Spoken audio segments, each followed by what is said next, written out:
Welcome back to Grassroots Media. Welcome back to this week's edition of the Marathon QuickStops Eddie Spradlen Show, where we cover everything inside of Burley Stadium with the Greeneville football team. As always, I'm here with Green Devils head coach Eddie Spradlen.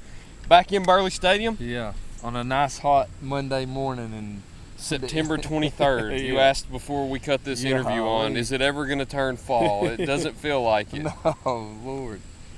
We're ready for a little cool air, man. I am too. It's not quite football weather yet, and we're halfway through the season now. So I believe at kickoff tonight, last Friday, it was over 80 at kickoff. It was rough. hopefully soon, when it'll turn October, it'll start to feel more like football weather. I know Yeah. certainly by the end of the season it will be, once you reach those pivotal matchups with Northview, Elizabethton, and once you reach the playoffs. But you had a great game on Friday night. Faced Morristown West, long-time rivalry. Got the best of them once again on the road, 42-6. So talk about how great of a victory that was, bouncing back from the loss to Alcoa to beat a rival in Morristown West on the road. You know, I said on the radio before the game, that's a win that we needed. You know, really a bounce back after, you know, you play a good half against one of the top teams in the state, then you don't play very good in the second half because of a few plays here or there that didn't go our way. But like we talked about on the show or on the radio before the game, we had a really great week of practice like last week. So really was excited to see them translate from what we're doing on the practice field onto the game field. One thing that I've noticed a lot in your victories too, every time you get above 300 yards, every time you hold that team to lower than 200 yards, it usually always ends in a Green Devil win. That was the case on Friday night. 309 total yards. You held them to only 178 total yards. Once again, a lot of those yards coming from the dynamic duo of Caden Baugh and Carson Quillen. I'll go ahead and say their stats. Caden was 6 of 10, a very efficient passing night with 102 passing yards and a touchdown, 45 rushing yards on the ground with a rushing touchdown. And then Carson Quillen, another exceptional night from him. He ran the ball 16 times for 169 yards, had 4 touchdowns, and had 2 receptions for 51 yards. Exceptional night out of those two again. Exceptional night out of your offense and your defense, I might add, holding them to less than 200 again. Yeah, you know, it was a good challenge for our football team, like we talked about after, you know, coming off a big game against Alcoa. You know, like you go through a physical game like that back to back. You know, Alcoa is obviously very physical, but Morristown West is a really physical football team. Got a big offensive defensive line. They had one of their offensive linemen who had been out since the Morristown East game. He came back and played, another big kid on that. So it just made that offensive line even bigger. But we were able to, you know, we started a little slow on both sides of the ball, but we got it going real quick and got on the board and were able to keep them from getting on the board. They went up early 3-0 after we turned the football over on an interception. But kids responded, kept on playing. Really proud of how physical and how hard we played for the 4 quarters the other night. You know, our main goal, we talked about, we need to be able to play 4 quarters, and you know, most of those guys, we took them out during the 3rd quarter, just we were up, so we want to get a lot of guys some extra reps. But really proud of their effort the other night. That was one thing I forgot to mention, is that you held them to 0 scoring plays or you didn't allow a touchdown all night, is what I should say. You allowed, of course, 2 field goals, 1 early and then 1 late, but no touchdowns went on the board for them. That's another game this year where you allow a team to score 0 touchdowns. I know Drew Armbrister, once again, was a catalyst on that defense and had another exceptional night. So, of course, it's always a great night when you can allow a team to score less than 0 points on the offensive side without a touchdown. Yeah, for sure. You know, and like we've talked about a couple times, we're young on defense. Just, you know, we got some seniors in there, but they're guys that didn't contribute much on defense last year. So we're still young on defense, continuing to get better from week to week. You know, just learning those run fits from each team, and we're starting to realize that stuff, and we're able to do that. We're able to shut some good offenses down, and you know, they're able to move the ball, but we were able to get off the field really good. Had a really good 3rd down efficiency the other night, so that was big for our defense. And you know, we're playing good up front. We're flying to the football, and one thing, we're being physical when we're doing that. We're banging people around, and which is really good. It's going to pay going down the road. Another player that had a very efficient night, Zayden Anderson. He had 1 catch, It went 45 yards, Yeah. and it went to the end zone for a touchdown. You can't get much better than that. Yeah, we tried to go to him a couple more times on his deep balls. I think there's 2 pass interferences on them that, him running by those guys, they're just grabbing him to slow him down. So, we talked about it last week. We got to continue to get those guys involved offensively. It just opens everything up for us. But, he's a guy that's got to touch the football, and when he does, special things happen. Yeah, he's an electric player out there. You've got a team full of electric players out there on offense with the dynamic duo, as I keep calling them, of Caden Baugh and Carson Quillen, and then with Zayden Anderson and other wide receivers on the outside like Taryn Clarity, who has great games also every now and then. But great win overall, 42-6, and that's something I mentioned last week when we were sitting down there on the other side of the field, is that this team had never known how it felt to endure a regular season loss. Yeah. I misspoke last week and said the last time that had happened was when the seniors were freshmen, but after going back and looking, that's never been the case. The last time that you had actually lost a regular season game outright was 2020. So nobody on this team knew how it felt to outright lose a regular season game. You, of course, had the no contest last year with Dobbins Bennett and Alcoa, but going into this year, none of them have known how it felt. And I looked for you all to bounce back in a big way this week, and rightfully so, you all did with that win. So do you think they were more hungry this week, knowing that they took their first loss last week and wanted to get that back this week? Yeah, I don't know if they were more hungry. They were just really dialed in, and we, coaches pushed them really hard. We had, really good film sessions on Monday, and, some probably hurt feelings in there. So really challenged some of those guys that we need more from them, and they responded during the week during practice, and it showed on Friday night. Hey, sometimes feelings need to be hurt. Yeah. That's how it is in life. But the good thing is we're back on the winning side of things this week, sure. Talking about a 42-6 win over Morristown West. Hope to talk about another win next week when we sit down as you go back into region play. And the good news is you get to come back to beautiful Burley Stadium this week. Yeah, for a big homecoming matchup against Volunteer. Absolutely. You get another Region 1 4A matchup in there against Volunteer. We'll cover that in just a minute, though. We need to get a word from our sponsors in first, so stay tuned as we'll cover that game in just a minute here on Grassroots Media.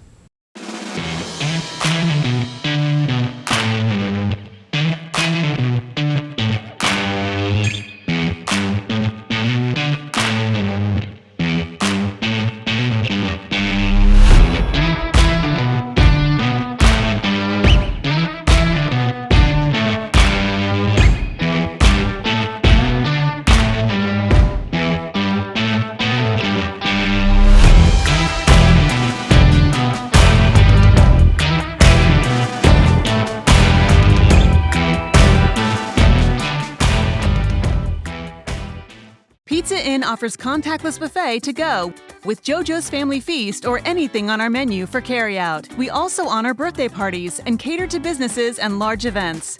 We make it easy. Call us today. Pizza Inn Greeneville. At Corner Pond, the friendly and knowledgeable staff has the experience necessary to help you out regardless the need. Have an item of value you'd like to pawn or sell? Corner Pond can help. They pawn numerous items of value, including firearms, tools, ammunition, silver, coins, and much more. When you walk through their doors, you'll find well-stocked shelves full of electronics, gaming systems, fishing and hunting equipment, car audio and accessories.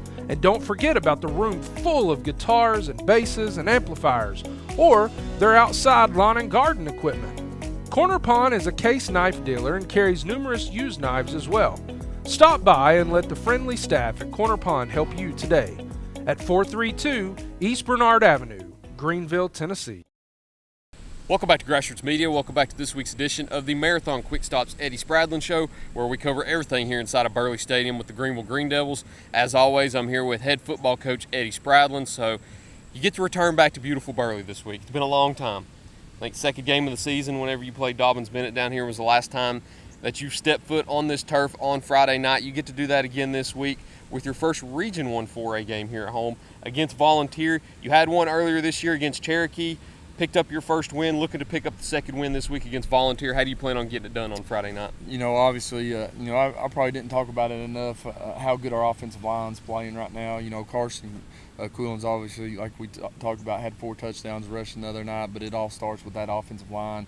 He did a tremendous job running, after he, contact with the defender, but offensive line's playing really good. And, we challenge those guys. After the Alcoa game some of you guys got to step up and play like the way that you need to play all the time, and they did that on Friday night. It was a really good physical football game, really on both sides of the offensive and defensive line. But it always starts up with them up front. If we're going to be successful, it starts with them on both sides of the ball. With Volunteer, they've got a big offensive line. They've got probably one of the best offensive linemen in the region. Is one of their guys, so it'll be a good challenge. They got a hard-nosed running back that runs it hard, not very big, but runs it hard. It's a fast kid, and they got a good quarterback. Throws a really good ball, runs it well. So it'll be another good challenge region game, but excited to be at home for sure. What I've understood too from looking at some of their scores so far throughout half the season is that they're a much improved football team. Oh yeah, for sure. They've played a lot of young kids the past 2 years, so it's got a lot of kids on that football team that's played a lot of football for them. Off the air, I guess we kind of mentioned about young teams, some teams that struggle. A lot of times they're playing young kids, and it don't work out when you're playing those young ones. But in the long run, they're going to get some experience and be good. So they've continued to get better. Like I said, they were in 2 games that were. I think 3 of their losses are less than a touchdown. So be a big, a nice, good challenge for us on Friday night. But glad to be home playing in a big-time homecoming matchup in a region game. And at the end of the day, that's what matters. We've played to this point, those non-region games to get us to where we're at. And hopefully this is what it matters. We got to continue to be 1-0 for the next 5 football games. Homecoming's always a fun night too. It's a fun night for the community. It's a fun night for the players, the students, and I know for some coaches, I don't know if it's the same for you, it's a coach's least favorite night of the year. Sure. Is that the same for you? There's a lot of distractions during this week, and then you got a big pep rally on Friday that the players are involved in different activities, and you got the homecoming court, the homecoming dance, all the different things that go on with that. So a lot of things are being thrown at them to get a little distraction. And today you're going to watch film and on both sides of the ball and really condition hard. And I'm going to let them off with no practice today, and then we'll get after it tomorrow and Wednesday with practice. But we've got a big JV game on the road tonight, so got a lot of kids playing in that. So really going to push them today in the weight room, push them in conditioning, then let them have an afternoon off. It's just been a long physical schedule to this point, so we got to try to stay dialed in and stay healthy and be ready for these 5 region games. This is what matters to you. Like I said, this is what you worked up to get to this point, so it's time to see how good a football team we can be. We've really had to work hard to continue to get better each week, and for the next 5 weeks we'll probably be picked as a favorite, but we can't play at the level of our competition. We got to still continue to play at the level we want to play at, so we're at the best football team we can be by week 10 and 11. I know you talked about some of their offense a little bit and how they have one of the best O-linemen in the conference and how they have a hard-nosed running back. What concepts do you expect them to run on offense and also defense? They're going to get in. They do a couple different formations that they like to stick in, but they're going to bring a lot of extra linemen in on one of them formations. Then they're going to get in 2 backs and throw the football and have some max protection stuff. So really focused on that, and they're kind of still a 3-4. We've seen a lot of a lot of people are going just straight 3-4, and we've seen a lot of that up to this point. They run a lot of that on defense. They're going to crowd the box. Everybody's going to, from this point on, going to try to stop our running game and make us beat them passing the football. So, we got to continue to get better in that passing game, and be able to throw the football when we need to. Side question, I know you talk about how you see a lot of 3-4 this year. Are there any defenses that you play that always throw you off? Everybody's going to try to, again, like we played Cherokee, they try to do a lot of crazy different things, just, unconventional stuff to try to slow us down a little. So you got to be aware of that stuff. You'll see a lot of different things just to try to slow your offense off over the next couple of weeks. dropping defensive linemen or, sending more pressure, just a bunch of different things that a lot of times if they're not playing us, they're not doing. But just to try to stay in the game, they're going to try a few different things to try to throw us off. And a lot of teams right now, they're going to try to control the ball and keep our offense off the field. So, Morristown West tried a little bit of that, just control the offense, run it right at us, try to move the chains on third down to keep our offense off the field. But we got to continue to get better on third down and get off the field.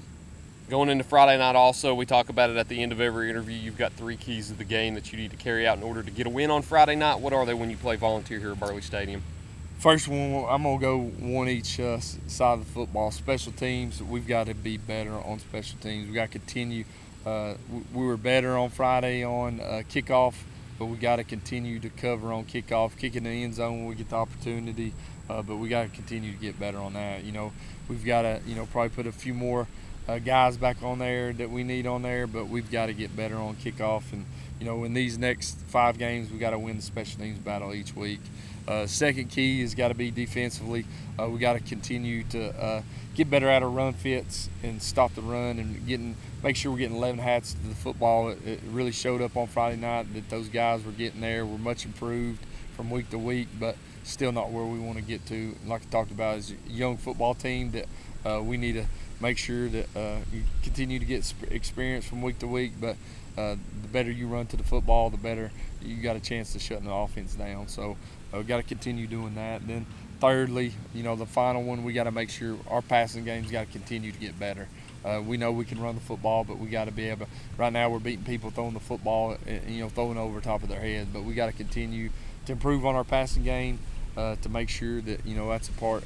You can't just say you're going to stop our run game and then try to just man coverage out there. We got to be able to take advantage of that for us to continue to be successful down the road. Absolutely. Can't wait to be back here at Burley Stadium on Friday night. It's been a while. It's been almost a calendar month. Yeah, it's 3 in a row on the road. That's a little rough for sure. Good news is, though, 3 of your last 5 now get to be at home. Oh, yeah. So we'll be back here at Burley Stadium on Friday night. We say it every week.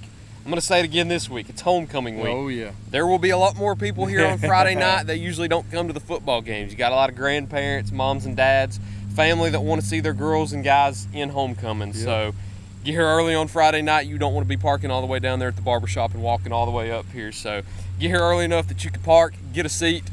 If you do like standing room only, that's your own accord. But if you don't get here early enough, that may be where you'll have to stand to watch the game. But Friday night, volunteer. Hope to talk about a win next week. Yes, sir. Appreciate it. Go Devils. Absolutely. Thank you all for watching this week's edition of the Marathon QuickStops Eddie Spradlen Show. We look forward to seeing you all next time here on Grassroots Media.